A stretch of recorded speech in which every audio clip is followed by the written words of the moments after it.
সম্প্রতি 8 দিন হসপিটাল নিয়ে এখানে কথা হয়েছে, অনেক কথা। আমি ওই সমস্ত তর্কে যাচ্ছি না, শুধু মানবিক একটা দল বিষয় সরকারকে বিবেচনায় নেওয়ার জন্য অনুরোধ করব।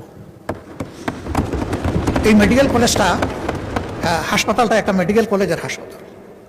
এটার সাথে প্রায় 750 স্টুডেন্টের, মেডিকেল স্টুডেন্টের সম্পর্ক এবং প্রায় সমপরিমাণ নার্সের সম্পর্ক। এরা বই পড়ে ডাক্তার হতে পারবে না এবং কেবল বই পড়ে নার্সও হতে পারবে না।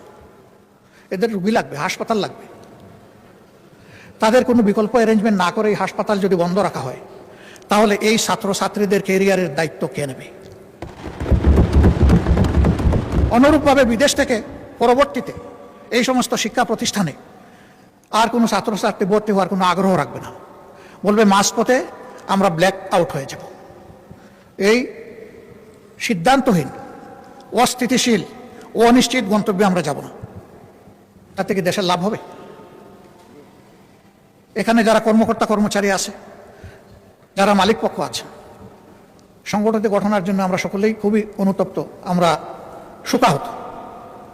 সঠিক তদন্তের মাধ্যমে কারো দোষ প্রমাণিত হলে তার বিচার হোক, শাস্তি হোক, আমাদের কোনো আপত্তি নেই।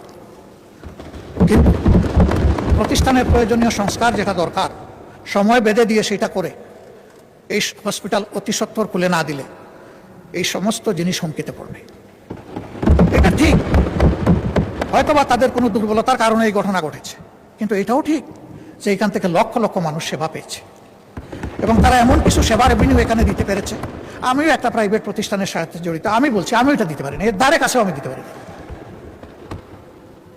তাদের ভালোকেও অ্যাপ্রিসিয়েশন দেওয়া হোক, আর তাদের কোনো অপরাধ থাকলে সেটাকেও বিবেচনায় নেওয়া হোক, কিন্তু আমাদের পদক্ষেপটা হোক মানবিক এবং যৌক্তিক।